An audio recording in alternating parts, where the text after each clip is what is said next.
நாடும் பரிவேலணி சேவதென பாடும் பணியே பணியாய் அருள்வாய் முருகா. முருகனடியார்களுக்கு வணக்கம். மந்திரங்களில் அதிக சக்தி வாய்ந்தது இந்த வேல்மாறல் மகாமந்திரம். இதை சொன்னவுடன் கேட்டதெல்லாம் நிறைவேற்றி தரும். இது எனது சொந்த அனுபவம். வேல்மாறல் என்பது அருணகிரிநாத சுவாமிகளால் எழுதப்பட்ட வேல் வகுப்பின் ஒழுங்கினை மாற்றி மாற்றி வைத்து மகா மந்திரமாக எழுதப்பட்டதாகும். இவ்வாறு மாற்றி மாற்றி வைக்கப்பட்டதால் வேல்மாறல் என்று அழைக்கப்படுகிறது. இவ்வாறு இதன் ஒழுங்கை மாற்றி தந்தவர் வள்ளிமலை சச்சிதானந்த சுவாமிகள் ஆவார். அருணகிரிநாத சுவாமிகளால் எழுதப்பட்ட வேல் வகுப்பைத்தான் வள்ளிமலை சச்சிதானந்த சுவாமிகள் ஒழுங்கினை மாற்றியமைத்துள்ளார். அதனால் வேல் விருத்தம் போல இதுவும் விசேஷம். 48 நாட்கள் தொடர்ந்து நம்பிக்கையோடு இதை சொல்லி வர நினைத்தது நிறைவேறும். பொதுவாகவே மந்திரங்கள் கைமேல் பலன் தரும். இந்த மந்திரம் வேலுக்கானது என்பதால் அதி உயர்ந்த மந்திரமாக கொள்ளப்படுகிறது. இந்த மந்திரம் மிக ஆழமான கருத்தை கொண்டது. இதை தினமும் படித்தால் பக்க துணையாக வேல் வரும். எதிரிகளை சங்காரம் செய்யும். வாழ்வின் துன்பங்களையெல்லாம் நீக்கும். வினையை பொடியாக்கிவிடும். இந்த மந்திரத்தை படிக்க தொடங்கும் போதும் முடிக்கும் போதும் 12 முறை திருத்தணியில் உதித்தருளும் ஒருத்தன் மலை விருத்தன் என உளத்தில் உரை கருத்தன்மையில் நடத்து குகன் வேலே என கூறியும் மீதமுள்ள ஒவ்வொரு வரிகளின் முடிவிலும் இதை கூற வேண்டும். உதாரணமாக, பருத்த முலை சிறுத்த இடை வெளுத்த நகை கருத்த குழல் சிவத்த இதழ் மரச்சிறுமி விழிக்கு நிகராகும் என்ற வரியை கூறிய பின் திருத்தணியில் உதித்தருளும் ஒருத்தன்மலை விருத்தன் என துளத்தில் உரை கருத்தன்மையில் நடத்துகுகன் வேலை என்ற வரியை கூற வேண்டும். இப்படி ஒவ்வொரு அடியின் முடிவிலும் இதை கூற வேண்டும். வேல் வகுப்பு அடிகளை மாற்றி மாற்றி வைத்து வேல்மாறலாக வள்ளிமலை சச்சிதானந்த சுவாமிகள் தந்துள்ளார். இதன் பொருளுரையை பார்ப்போம். திருத்தணியில் உதித்தருளும் ஒருத்தன்மலை விருத்தன் என துளத்தில் உரை கருத்தன்மையில் நடத்துகுகன் வேலை. திருத்தணியில் தோன்றி அருளுகின்ற மலையில் விரும்பி உரையும் மேலானவனும் எனது உள்ளத்தில் உரைகின்ற கடவுளுமாகிய மயிலை நடத்தும் முருகன் அவனது கைவேலே என்று வேலை விழித்து கூறுகிறார் அருணகிரிநாத சுவாமி. அந்த வேல் வள்ளி அம்மையின் கண்களுக்கு நிகரானதாம். அந்த வரியை பாருங்கள். பருத்த முலை சிறுத்த இடை வெளுத்த நகை கருத்த குழல் சிவத்த இதழ் மரச்சிறுமி விழிக்கு நிகராகும். வள்ளி அம்மையார் ஞானமயி. அவளை ஞானக்குரமான் என்று ஊனத்தசை தோள்கள் என்கின்ற திருப்புகழில் சுவாமி விவரிக்கின்றார். அதனால் அந்த ஞான சொரூபினியின் அங்கங்களும் ஞானமயமானது. அவளது தனபாரங்கள் இரண்டும் பரஞானம் அபரஞானமாகும். அதனால் ஞானத்தின் கனத்தால் அவை பருத்திருக்கின்றன. அதனால் பருத்த முலை என்றார். பருத்த முலையை தாங்கும் இடையோ சிறியது. ஞானத்தால் அடியார் வினை தேயும் என்பதை அது சுட்டி நிற்கின்றது. பிறகு அவளின் சிரிப்பை பற்றி கூறுகிறார் சுவாமி. வெளுத்த நகை. வெளுத்த என்பதால் வெண்மையான பற்கள் என்பதை மேலோட்டமான விளக்கமாக எடுத்தாலும் இங்கு வெளுத்த என்பதை பக்குவப்பட்ட என்றுதான் எடுக்க வேண்டும். வள்ளி பக்குவப்பட்ட ஆன்மா. அவளது வெண்மையான சிரிப்பும் அஞ்ஞான இருளை நீக்கும். பின்பு அவளது கூந்தல் அது கருத்து இருக்கின்றது. கடலை தூரத்திலிருந்து பார்த்தால் கருமையாக இருக்கும். ஆனால் அருகில் சென்று அக்கடல் தண்ணீரை எடுத்து பார்த்தால் நிறமற்றதென புரியும். அதுபோல அஞ்ஞான இருள் அனைத்தையும் மறைக்கின்றது என்பதை அவள் கூந்தல் உணர்த்துகின்றது. பின்பு சிவத்த இதழ். அறிவுமிக்க அறிஞர்கள் மிக சொற்ப வார்த்தை தான் பேசுவார்கள். அப்படி அவர்களது அந்த சொற்ப வார்த்தைகளும் பயனுள்ளதாகவே இருக்கும். சாதாரண மக்கள் அரட்டை செய்வது போல அவர்கள் பேசி நேரத்தை வீணடிக்க மாட்டார்கள். அப்படி ஞானமிக்க குரமகளின் சிவந்த இதழின் சொற்களுமே ஞானமானதாகும். அதனால் அவளுடைய சொல்லுக்காக முருகன் ஏங்கி நின்றானாம் என்று குமரகுருபரர் இங்கனம் கூறுகிறார். கூனேறு மதிநுதல் தெய்வ குரப்பன் குறிப்பறிந்து தரு கனைத்துன் குச்சேவல் செய்ய கடைக்கண் பணிக்கென குறை இறந்தவள் தொண்டை வாய் தேனூறு கிழவிக்கு வாயூறி நின்றவன் என்று கூறுகிறார். அதாவது வள்ளி பிராட்டியின் தேனூறும் சொல்லுக்காக ஏங்கி நின்றானாம் முருகன். அதனால் ஞானம் மிகுந்த சொற்களை உதிர்க்கும் அவள் வாயை குறிப்பிடுகிறார் சுவாமி. பின்னர் வேலினை வள்ளியம்மையின் விழிக்கு சமமாக சொல்கிறார். மேலோட்டமான பொருளில் வேல் போன்ற விழி என எடுக்கலாம். ஆனால் ஆழ்ந்த கருத்தில் வேலும் ஞானமயமானது. அதனால் நுனியில் சிறுத்து பின்பு அகன்றிருக்கும் வேலும் ஞானஸ்வரூபினியான அவளும், அதாவது வள்ளியம்மையும் பருத்த முலை கொண்டு இடை சிறுத்தும் இருப்பாள் அல்லவா, அப்படிப்பட்ட வள்ளிக்கு நிகரானது என்கிறார் சுவாமி. அதாவது வேல் வள்ளியம்மைக்கு நிகரானது என்று நாம் பொருள் எடுக்கலாம். பின் அந்த வேல் சொலற்கரிய திருப்புகழை உரைத்தவரை அடுத்த பகை அறுத்தறிய உருக்கி எழும் அறத்தை நிலை காணும். திருப்புகழ் பாடுபவர்களின் பகையை நீக்க அதாவது அறுத்தெறிய வெகுண்டு அறத்தை காக்குமா. அடுத்த வரியை பாருங்கள். தருக்கினமன் முறுக்கவரின் எருக்குமதி தரித்த முடி படைத்த விரல் படைத்த இழை களற்கு நிகராகும். இந்த வரி 2 அர்த்தம் தருகிறது. ஒன்று, காலன் வருகையில் மார்க்கண்டேயரை காத்த சிவன் போல் முருகன் அடியார்களினை காக்க வேல் வருமாம் என்று பொருள் எடுக்கலாம்.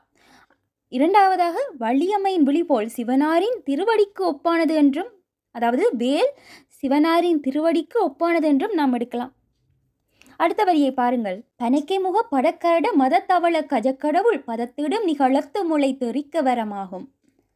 அதாவது பனைமரம் போன்று நீண்ட துதிக்கையினை உடைய முகத்தில் சித்திரம் வரையப்பட்ட துணியும் அணிந்து 2 கபால மத நீரை கொண்டு வெண்மையான ஐராவதத்தின் கடவுள், அதாவது தலைவனான தேவேந்திரனின் காலில் பூட்டப்பெற்ற சிறைச்சங்கிலி, அதாவது காலில் பூட்டப்பெற்ற விலங்கின் ஆணியானது உடைந்து தெறிக்க அறம்போல் செயற்படும் அந்த வேல். தேவேந்திரனின் விடுதலைக்காக சூரனுடன் வேல் போரிட்ட திறத்தை இந்த வரி குறிப்பிடுகின்றது. அடுத்த வரியை பாருங்கள். சினத்தவுணர் எதிர்த்தரன களத்தில் வெகு குறைத்தலைகள் சிரித்தயிறு கடித்து விழித்தளர மோதும்.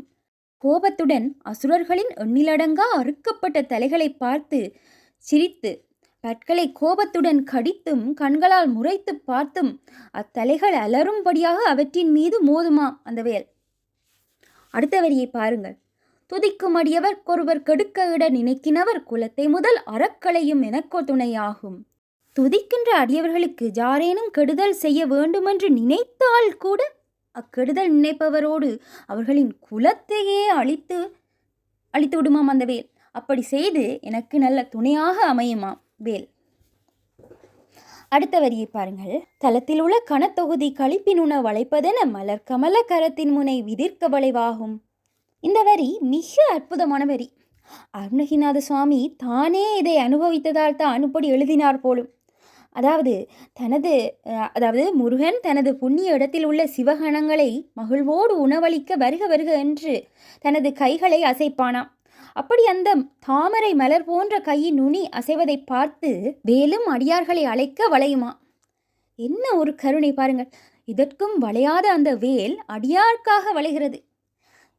இந்த வரியை சிலர் இப்படியும் கூறுவார்கள். அதாவது போர்க்களத்தில் பேய்களுக்கு அசுர உடல்களை உணவாக அளிக்க முருகன் அழைக்கையில் அவன் கையோடு வேலும் வளையுமாம் என்று. ஆனால் இங்கு தலம் என்றும் கணத்தொகுதி என்றும் கூறப்பட்டுள்ளதால் பேய்கள் என்று இதுக்கு பொருந்தாது. அடியார்கள் என்றே அல்லது சிவகணங்கள் என்று தான் எடுக்க வேண்டும். அடுத்த வரியை பாருங்கள். பழுத்தமுது தமிழ் பலகை இருக்கும் ஒரு கவி புலவன் இசை குறுகி வரை குகையை இடித்து வழி காணும்.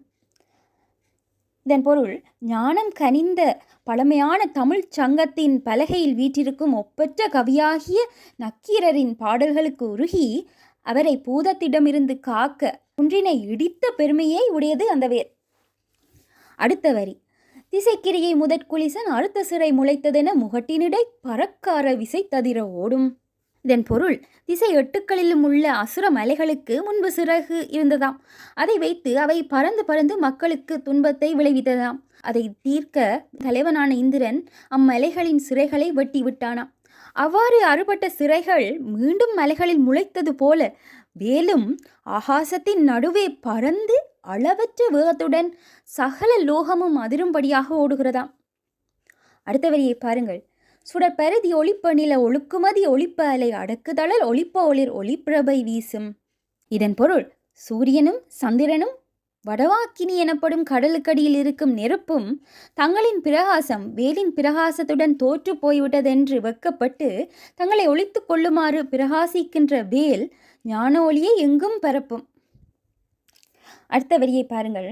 தனித்து வழி நடக்குமெனதிடத்தும் ஒரு வலத்துமிரு புறத்துமரு அடுத்து இரவு பகத்துணையதாகும்.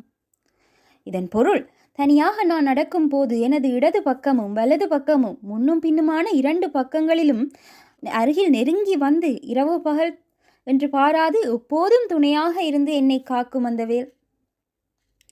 அடுத்த வரி. பசித்தலகை முசித்தழுது முறைப்படுதல் ஒளித்தவுணர் உரத்துதிர நிணத்தசைகள் புசிக்க அருள் நேரும். அதாவது பேய்கள் பசித்து மெலிந்து அழுது புலம்ப, பசிக்கிறதே என அழுது புலம்ப அரக்கர்களின் உடலின் இரத்தம் தோய்ந்த கொழுப்போடு சேர்ந்த மாமிசத்தை அந்த பேய்கள் உண்ண கருணையோடு கொடுக்குமாம் அந்த வேல். அடுத்த வரியை பாருங்கள். திரைக்கடலை உடைத்து நிறை புனற்கடிது குடித்துடையும் உடைப்படையோ அடைத்துதிரம் நிறைத்து விளையாடும். இதன் பொருள் அலைகடலை பிளந்து அவ்வாறு பிளந்த நீரை அணையிட்டது போல அணைத்து பெரிய சமுத்திரத்தையே வற்றி போகும்படி குடித்து அச்சமுத்திர பரப்பில் நீருக்கு பதிலாக அசுரர்களின் இரத்தத்தை நிரப்பி விளையாடுமாம் அந்த வேல். அடுத்த வரியை பாருங்கள். சுரக்கும் முனி வரக்கும் மகபதிக்கும் விதி தனக்கும் அறி தனக்கும் நர தமக்கும் உரு இடுக்கண்வினை சாடும். இதன் பொருள் தேவர்களுக்கும் முனிவர்களுக்கும் தேவேந்திரனுக்கும் பிரம்மனுக்கும் திருமாலுக்கும் மனிதர்களுக்கும் நேரும் துன்பகரமான வினையை அளிக்குமாம் அந்த வேல். அடுத்த வரி. சலத்து வரும் அரக்கர் உடல் கொளுத்து வள பெருத்த குடர் சிவத்ததொட எனச்சிகையில் விருப்பமோடு சூடும். இதன் பொருள் கோவப்பட்டு வருகின்ற அரக்கர்களின் உடலில் உள்ள கொளுத்து வளர்ந்த பெருத்துள்ள குடல்களை சிவந்த மாலை போல தனது உச்சியில் விருப்பமாக சூடிக்கொள்ளும் அந்த வேல். இப்படியான வேல் எதுவனின் திருத்தணியில் உதித்தருளும் ஒருத்தன் மலை வீழ்த்தன் என துளத்தில் உரை கருத்தன்மையில் நடத்துகுவன் வேலே. இதிலிருந்து மீண்டும் மீண்டும் வரிகள் மாறி வரும். ஆக இந்த இத்தகு சிறப்பு வாய்ந்த வேலினை வேல்மாறல் மகாமந்திரத்தை கூறி வழிபட்டு அடியார்கள் பயனுறுமாறு கூறி காணொளியை நிறைவு செய்கிறேன். மேன்மைகொள் சைவ நீதி விளங்குக உலகமெல்லாம். நன்றி, வணக்கம்.